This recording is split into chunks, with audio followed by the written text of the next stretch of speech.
Hello dear student, स्वागत है आप सभी का मूवी क्लासेस की नई वीडियो में। तो आज इस क्लास में हम बात करेंगे सेंटेंस की। तो सेंटेंस क्या है, इसको आज हम इस वीडियो के माध्यम से समझेंगे। सेंटेंस के कितने प्रकार होते हैं उसको समझेंगे और हम विभिन्न सेंटेंसों को किस प्रकार से पहचान पाएंगे और लिख पाएंगे, आज उसको हम सीखेंगे। तो चलिए शुरू करते हैं आज की सेंटेंस की क्लास। सेंटेंस शब्दों का समूह होता है। सेंटेंस क्या होता है? शब्दों का एक समूह होता है जिसके माध्यम से हम अपनी बात को कहते हैं और लिखते हैं। कहने का तात्पर्य यह है कि किसी भाषा को बोलने और समझने के लिए हमें वाक्यों को लिखने की ज़रूरत होती है, उसको समझने की ज़रूरत होती है, तो हम किस प्रकार से उसको समझ पाते हैं। सेंटेंस क्या होता है? सेंटेंस का तात्पर्य शब्दों के समूह से है, जहाँ विभिन्न शब्दों के समूह हैं, विभिन्न प्रकार के शब्द मिलकर एक समूह बनाते हैं और उस समूह से एक वाक्य बनता है। कहने का तात्पर्य है कि किसी भाषा को बोलने व समझने के लिए हमें वाक्यों को लिखने और बोलने की आवश्यकता होती है। तभी हम किसी भी बात को या अपने जो भी हम बात को बताना चाहते हैं उसकी जानकारी को पूर्ण रूप से हम समझ सकते हैं या समझा सकते हैं। जो वाक्य हम लिखते हैं या बोलते हैं उनका अर्थ सही से समझने के लिए हमें वाक्य को शुद्ध रूप से लिखना पड़ता है। अब वाक्य को शुद्ध रूप से लिखने के लिए हमें शब्दों के सही क्रम को लेना पड़ता है, जिसमें सबसे जरूरी होता है शब्दों का क्या होना चाहिए? शब्दों का सही क्रम होना चाहिए। शब्दों का सही क्रम होना चाहिए। अब इंग्लिश में देख लेते हैं। A group of word which makes a complete sense is called a sentence. आप यहां पे देख रहे हैं, a group of word which makes a complete sense is called a sentence। शब्दों का ऐसा समूह जिससे पूर्ण भाव व्यक्त हो वाक्य कहलाता है। जैसे Guddu went to Delhi study, Guddu कल दिल्ली गया। तो यहाँ पे गुड्डू के बारे में बताया जा रहा है कि गुड्डू कहाँ गया? दिल्ली गया। कब गया? कल गया। तो यहाँ विभिन्न प्रकार के जो शब्द हैं वो मिलकर एक सेंटेंस को बना रहे हैं। बात के लिए आगे देखते हैं। सेंटेंस के प्रकार को हम समझ लेते हैं। सेंटेंस के कितने प्रकार होते हैं? तो सेंटेंस के 5 प्रकार होते हैं। कितने प्रकार होते हैं? 5 प्रकार होते हैं। नंबर 1 पर है असर्टिव सेंटेंस, जिसको हम साधारण वाक्य कहते हैं। दूसरा है इंट्रोगेटिव सेंटेंस, जिसको हम प्रश्नवाचक वाक्य कहते हैं। और तीसरा है इंपरेटिव सेंटेंस, जिसको हम आज्ञावाचक कहते हैं या आदेशवाचक वाक्य भी कहते हैं। चौथा है ऑप्टेटिव सेंटेंस, इसको हम इच्छावाचक कहते हैं या कामनावाचक भी कहते हैं। पांचवा है विस्मयबोधक वाक्य। विस्मयबोधक वाक्य अर्थात जो बातें अचानक से प्रकट हुई हों। तो चलिए अब इनको अलग अलग प्रकार से हम देखते हैं, एक एक करके जान लेते हैं। पहले असर्टिव सेंटेंस को। असर्टिव सेंटेंस यानी साधारण वाक्य। कौन सा? साधारण वाक्य। ये कौन सा वाक्य है? साधारण वाक्य है। जब हमें किसी बात को या तथ्य को दावे के साथ, जैसे हमको किसी बात को कहना है और वो बात बिल्कुल सीधे सीधे कही गई हो, जैसे दिनेश दिल्ली गया, अर्थात दिल्ली कौन गया? दिनेश गया। तो हमको इस बात को कहना है तो हमने सीधे सीधे इस बात को दिनेश दिल्ली गया बोल दिया। इससे बात हमारी क्लियर हो गई। जब हमें किसी बात को या तथ्य को दावे के साथ, दृढ़ता के साथ स्वीकार करने की बात कही गई हो, वहां पे साधारण वाक्य होता है। यानी ऐसे वाक्य क्या कहलाते हैं? ऐसे वाक्य साधारण वाक्य कहलाते हैं। अब साधारण वाक्य 2 तरीके के होते हैं।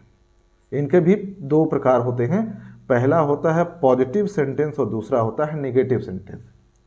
पॉजिटिव सेंटेंस का तात्पर्य है ऐसे वाक्य से, ऐसे सेंटेंस से जहाँ पे किसी भी बात को सकारात्मक रूप से कहा गया, अर्थात उस वाक्य से सकारात्मक सूचना मिलती हो, ऐसे वाक्य को हम पॉजिटिव सेंटेंस कहते हैं। जैसे you are writing a letter, you are writing a letter, या हमें कह सकते हैं दिनेश वेंट दिल्ली। तो ये सकारात्मक बात है, यहाँ पे पॉजिटिव बात। अगर वहीं देखें नकारात्मक सेंटेंस की, तो नकारात्मक सेंटेंस की पहचान होती है इसमें नॉट लगा होता है। क्या लगा होता है? नॉट, यानी इस वाक्य में नहीं शब्द जरूर लगे होते हैं। जैसे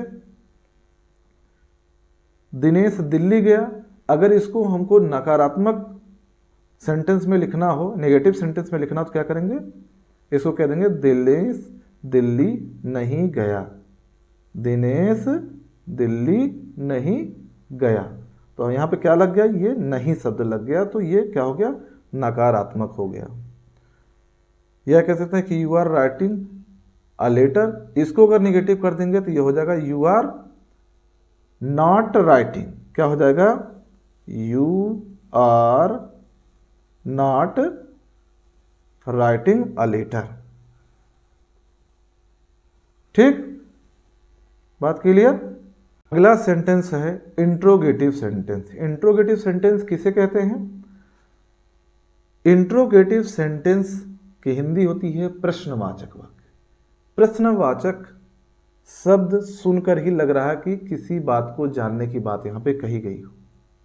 ऐसे वाक्य जहाँ पर किसी से प्रश्न पूछा जाए, जहाँ किसी से कुछ जानने की इच्छा व्यक्त की जाए, ऐसे सेंटेंस इंट्रोगेटिव सेंटेंस के अंतर्गत आते हैं। ऐसे सेंटेंस क्या कहलाते हैं? इंट्रोगेटिव सेंटेंस कहलाते हैं। जैसे किसी से पूछा जाए क्या दिनेश दिल्ली गया, तो उसका आंसर होगा कि हाँ दिनेश दिल्ली गया। अर्थात वहां उससे पूछा जा रहा है कि क्या दिनेश दिल्ली गया। बात क्लियर? आगे अब जानते हैं इंट्रोगेटिव सेंटेंस भी दो प्रकार के होते हैं। एक ऐसा सेंटेंस होता है जहां पे जो प्रश्नवाचक शब्द होते हैं वो वाक्य के पहले लिखे होते हैं। क्या दिनेश दिल्ली गया, क्यों तुम रो रहे हो, क्यों तुम झगड़ रहे हो।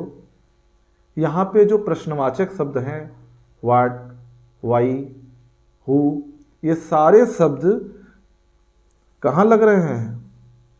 ये वाक्य के पहले लग रहे हैं।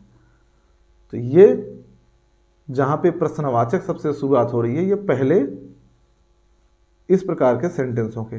दूसरे सेंटेंस ऐसे होते हैं कि जहाँ पे ये प्रश्नवाचक शब्द व्हाट, वेयर, हु, वाई, ये कहाँ लगते हैं? वाक्य के बीच में लगते हैं। एक पहले लगते हैं और एक बीच में लगते हैं। तो ये दो प्रकार के हो गए। इनकी जब हम अंग्रेजी बनाते हैं, इंग्लिश में इसको लिखते हैं, इंग्लिश में इस सेंटेंस को पहचानने का तरीका ये है कि अगर प्रश्नवाचक शब्द सेंटेंस के बीच में लिखे हों तो उस जगह पे सर्वप्रथम हमारे जो प्रश्नवाचक शब्द हैं व्हाट, वेयर, हु, ये कहाँ होंगे? सेंटेंस के पहले होंगे। अगर हिंदी में प्रश्नवाचक शब्द वाक्य के बिल्कुल पहले लगा हुआ है तो वहाँ पे उसकी इंग्लिश ना लिखकर हम वहाँ पे हेल्पिंग वर्ब का प्रयोग करते हैं। जैसे डू, डज होगा, वाज, वेयर होगा, हैज, हैव होगा। बात के लिए चलिए अगला सेंटेंस जानते हैं। अगला सेंटेंस है इंपरेटिव सेंटेंस। इंपरेटिव सेंटेंस कौन से सेंटेंस होते हैं? इसकी हिंदी होती है आदेशवाचक, आज्ञावाचक। इंपरेटिव सेंटेंस वे सेंटेंस होते हैं जहां पर किसी को आदेश दिया गया हो, किसी से आग्रह की गई हो, किसी को सलाह दी गई हो या किसी से आज्ञा ली जा रही हो, ऐसे सेंटेंस को हम क्या कहते हैं? इंपरेटिव सेंटेंस कहते हैं। अब सलाह, जैसे हेल्प द पुअर यानी गरीबों की मदद करो, सिट डाउन बैठ जाओ, नेवर टेल अ लाई कभी भी झूठ मत बोलो, डोंट प्लग द फ्लावर फूल को मत तोड़ो। अर्थात यहां पे बताया जा रहा है, क्या बताया जा रहा है, डोंट प्लग द फ्लावर, उसको सलाह दी जा रही है, उसको मना किया जा रहा है कि फूल को मत तोड़ो, उसको झूठ ना बोलने की सलाह दी जा रही है, उसको आदेश दिया जा रहा है कि तुम नीचे बैठ जाओ। बात समझ में आ रही है? तो अगर इस प्रकार से कहीं भी सेंटेंस में ये दिखने को मिलता है, अगर वहाँ से सलाह या आज्ञा की बात कही जाए या आदेश की बात कही जाए या आग्रह की बात की जाए तो ऐसे सेंटेंस इंपरेटिव सेंटेंस कहलाते हैं। ठीक, चलिए आगे देखते हैं हम लोग। ऑप्टेटिव सेंटेंस, कौन सा sentence? Optative sentence. Optative sentence वे सेंटेंस होते हैं जहां पे किसी की कामना की गई हो, इच्छा व्यक्त की गई हो, या हम ये कह सकते हैं कि जब हमें किसी के प्रति या किसी व्यक्ति के प्रति शुभकामना, प्रार्थना, दुआ, साफ इच्छा, कामना व्यक्त करना हो तो ऐसे सेंटेंस ऑप्टेटिव सेंटेंस कहलाते हैं। बात क्लियर हो रही है ना? या ये कह सकते हैं कि हमको किसी के लिए दुआ मांगनी हो, या मान लीजिए उसको श्राप देना हो, हमको क्रोध आ गया और हम उसको गुस्से में बद्दुआ दे रहे हैं, तो इस टाइप के भी सेंटेंस हो। जैसे हमने ये कह दिया कि may you go to hell, तुम नरक में जाओ या तुम भाड़ में जाओ, ठीक है ना? या हम अगर उसकी कामना कर रहे हैं तो मे यू बी सक्सेसफुल, हम उसके सफल होने की कामना कर रहे हैं कि तुम सफल हो जाओ। मे यू लिव लॉन्ग, तुम्हारी उम्र लंबी हो या तुम लंबी उम्र तक जियो। बात समझ में आ रही है? चलिए अगले सेंटेंस को देखते हैं। अगला सेंटेंस है एक्सक्लामेटरी सेंटेंस। एक्सक्लामेटरी सेंटेंस कौन से सेंटेंस होते हैं? विस्मयादिबोधक वाक्य, ऐसे शब्द जहां पे ऐसे वाक्य जहां पे हमारे हृदय से अचानक कोई भाव उत्पन्न हो जाए, हमारे मन में ऐसा भाव अचानक प्रकट हो जाए। कैसा भाव? अचानक उत्पन्न होने वाला, अचानक उत्पन्न होने वाला भाव। जैसे हम बड़े खुश हो गए तो हम बोलते हैं वाह वाह क्या बात है। अगर इस तरीके के सेंटेंस हमको देखने को मिलते हैं तो वो एक्सक्लामेटरी सेंटेंस होते हैं। या कोई बुरी खबर सुन के हमारे मुंह से ओह निकल जाता है, ओह, इंग्लिश में अलास बोलते हैं, अलास, आई एम अनडोन। यहां पे ये गलत लिखा गया है, ये आई है, तो आप लोग इसको सही कर लीजिए, ये क्या है? आई है, ठीक, आई एम अनडोन। या अगर हम मैच जीत गए हों और मैच जीतने की खुशी हम व्यक्त करते हैं और हम लोग एक साथ बोलते हैं hurray we have won the match, ठीक, तो बात क्लियर हो रही है? तो एक्सक्लामेटरी की पहचान कैसे करेंगे? जो बातें अचानक हमारे हृदय से निकली हों या हमारे मन में अचानक उत्पन्न हुई हों, ऐसे भाव जहां प्रकट हो रहे हैं वो क्या कहलाएंगे? एक्सक्लामेटरी सेंटेंस कहलाएंगे। बात क्लियर? तो हमने आज सेंटेंस को जाना कि सेंटेंस क्या होता है, सेंटेंस के प्रकार को जाना और उन प्रकारों को अलग अलग तरीके से हमने जान लिया, ठीक। तो आज की क्लास बस इतनी ही। अगले वीडियो में हम ग्रामर से जुड़ी हुई एक अलग क्लास आप लोग को लेकर आएंगे। तब तक के लिए आप लोग को धन्यवाद।